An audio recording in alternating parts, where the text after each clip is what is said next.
দুইটা পিলার দুই দিনে মনে করেন না, দুইটা পিলার একই দিনে করা হয়েছে আর কি। সকাল থেকে সন্ধ্যা পর্যন্ত দুইটা পিলার একই দিনে করা হয়েছে। আসেনি ইউটিউবের মধ্যে কোনো ম্যান যে দুটো পিলার এক দিনে করে নিত?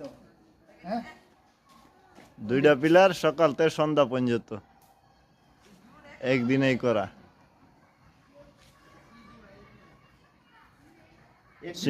সিমেন্টটা অবশ্যই আকি সিমেন্ট হইতে হবে। তাহলে কি সাদা? হ্যাঁ, আকি সিমেন্ট তাহলে আগে সাদা জমাটো তাড়াতাড়ি।